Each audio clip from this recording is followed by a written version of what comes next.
Assalamualaikum warahmatullahi wabarakatuh. Selamat datang kembali di perkuliahan matriks dan ruang vektor.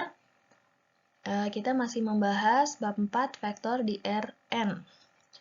Kalau di video sebelumnya, kita sudah mempelajari tentang definisi dan juga operasi vektor ya, penjumlahan, pengurangan, dan perkalian skalar. Di video ini kita akan membahas perkalian antar vektor. Nah, untuk perkalian ini ada dua ya, sebenarnya ada perkalian titik atau dot product dan ada perkalian silang atau cross product. Nah, yang kita bahas adalah perkalian titik atau dot product. Nah, jadi untuk perkalian titik atau dot product ini ada dua definisi ya. Jadi ada dua definisi, tolong diperhatikan. Nah, untuk definisi pertama, nah ya, jadi, perkalian antara dua vektor ini akan menghasilkan bilangan skalar.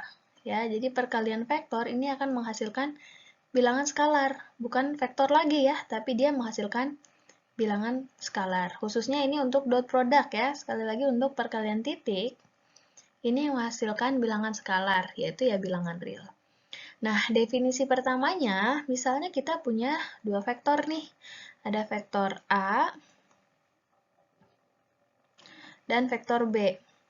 Nah, perkalian titik vektor A dan B adalah bilangan A dot B ya. Kita notasinya seperti ini kalau perkalian titik. A dot B itu apa? A dot B sama dengan A1 kali B1 ditambah A2 kali B2 ditambah A3 kali B3 ya. Jadi gini. A1 kali B1 ditambah A2 kali B2 ditambah A3 kali B3. Ini adalah definisi pertama dari perkalian titik. Nah, di sini kita akan menghasilkan bilangan skalar ya, yaitu hasil penjumlahan dari perkalian ini, gitu. Nah, misalnya contoh, sini ada beberapa contoh. Misalnya contoh pertama, kita punya vektor dengan komponen 2,4 dan 3,-1. Berapa? 2,4 dot 3,-1. Ya, berarti 2 kali 3 ditambah 4 kali min 1. Ya, hasilnya 2. Begitu juga yang B. Min 1 kali 6, 7 kali 2, 4 kali min 3. Hasilnya min 4. Nah, yang C ini bentuknya dia kombinasi linear ya. Gitu. Di sini ada I, J, dan K. Di sini kalau yang di sini I-nya berapa? I-nya 0 ya, berarti 1 kali 0 ditambah 2 kali 2 ditambah min 3 kali min 1, hasilnya 7 ya. Jadi kalau teman-teman perhatikan nih, hasil dari dot product ini adalah bilangan skalar atau bilangan real ya.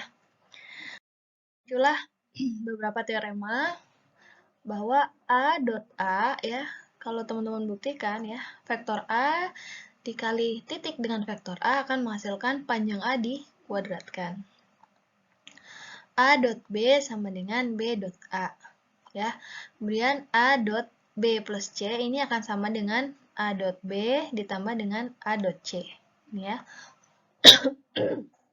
Kemudian kalau misalnya ada bilangan skalar kita kalikan dengan vektor A, kemudian di dot B, ini akan sama dengan bilangan skalar C ini kita kalikan dengan A dot B. Akan sama dengan juga A di dot dengan C kali B. Nah, kalau 0, vektor 0 dot dengan vektor A, maka hasilnya pasti 0. Nah, ini untuk definisi pertama ya.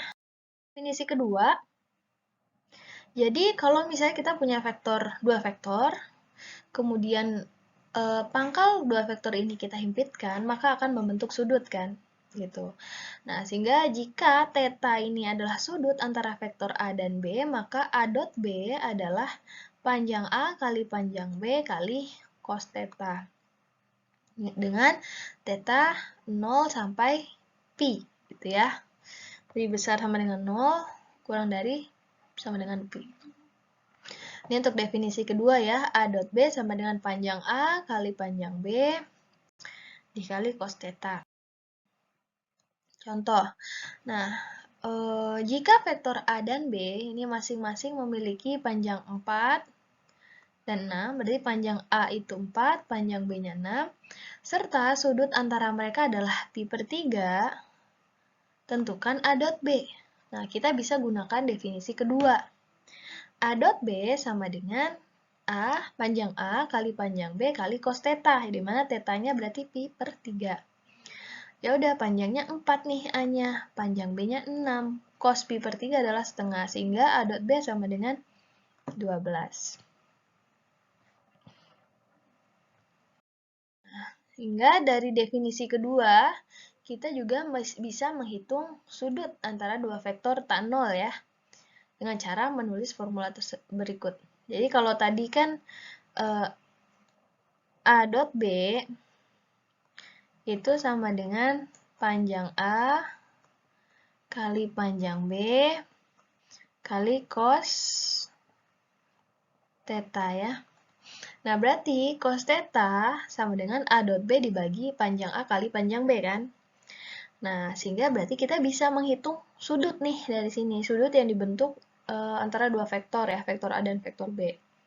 Nah, tapi perhatikan di sini adalah nilai cosnya, bukan sudutnya ya, sehingga nanti teman-teman harus menggunakan arcus cosinus gitu ya untuk mencari tetanya berapa atau sudutnya berapa. Contoh, misalnya kita punya vektor A dan vektor B. Ini berarti di R3 ya. Nah, tentukan sudut antara vektor A dan B. Berarti kita bisa pakai definisi 2. Kita cari panjang A sama dengan 3, panjang B akar 38, A dot B, kita bisa pakai definisi pertama ya, 2 kali 5 ditambah 2 kali min 3 ditambah min 1 kali 2 hasilnya 2, sehingga kita bisa hitung cos theta-nya. Cos theta sama dengan A dot B per panjang A kali panjang B. A dot B-nya 2 ya, panjang A-nya 3 dikali akar 38. Nah, berapa ini hasilnya? Oh, 1,46. Cos theta sama dengan 1,46 itu berarti tetanya adalah 84 derajat. Ya, 84 derajat. Kalau kita menggunakan kalkulator ya untuk menghitung tetanya. Nah, kemudian masuk ke teorema ketiga. Dua vektor A dan B ini disebut ortogonal. Ortogonal itu artinya tegak lurus. Tegak lurus itu apa? Tegak lurus itu kan seperti ini ya. Berapa sudut yang dibentuk ini? 90 derajat kan? Atau pi per 2. Nah, jadi, dua vektor A dan B ini akan ortogonal atau tegak lurus jika dan hanya jika A dot B sama dengan 0. Kenapa? Kalau kita pakai definisi yang kedua tadi, A dot B sama dengan panjang A kali panjang B kali cos theta. Kalau cos pi per 2 atau cos 90 derajat ini 0, berarti kan otomatis A dot B itu pasti 0 ya. Ini untuk teorema ketiga. Contoh, tunjukkan bahwa vektor 2i plus 2j min k tegak lurus dengan 5i min 4j plus 2k. Caranya gimana? Untuk membuktikan bahwa dia tegak lurus, ya berarti kita harus membuktikan bahwa A dot B sama dengan 0, gitu. Ya, berarti kan 2i plus 2j min k dot 5i min 4j plus 2k, berarti 2 kali 5, tambah 2 kali min 4, tambah min 1 kali 2, hasilnya harus 0. Ternyata hasilnya 0, berarti betul ya, bahwa kedua vektor ini tegak lurus.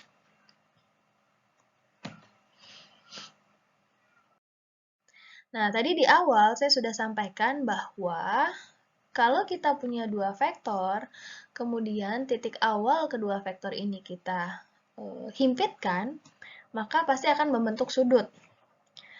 Kalau membentuk sudut, berarti akan ada 3 kemungkinan. Pertama, sudutnya ini kurang dari 90 derajat atau disebut sudut lancip ya. Biasanya kan, lancip.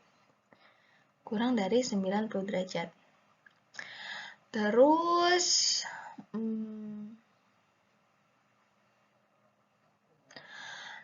kemungkinan kedua, sudutnya 90 derajat. Kemungkinan ketiga, sudutnya lebih besar dari 90 derajat atau disebut sudut tumpul. Jadi kalau ada dua vektor akan membentuk sudut, bisa sudut lancip, sudut siku-siku, atau sudut tumpul. Nah, sekarang kita bandingkan hasil A dot B-nya gitu. Dengan definisi 2 tadi, A dot B sama dengan panjang A kali panjang B kali cos theta. Kalau tetanya itu sudut lancip atau tetanya itu kurang dari pi per 2, maka cos tetanya pasti positif nilainya. Sehingga A dot B ini pasti nilainya lebih besar 0. Tapi kalau dia sudut tumpul, cos tetanya pasti nilainya negatif. Untuk theta lebih dari pi per 2. Sehingga A dot B kali panjang A kali panjang B kali cos tetanya nilainya negatif, berarti A dot B pasti kurang dari 0. Nah, sedangkan kalau sudut siku-siku, cos tetanya kan 0, berarti A dot B sama dengan 0 ya, teorema yang sebelumnya. Gitu. Jadi ada 3 kemungkinan ini untuk hasil perkalian titik.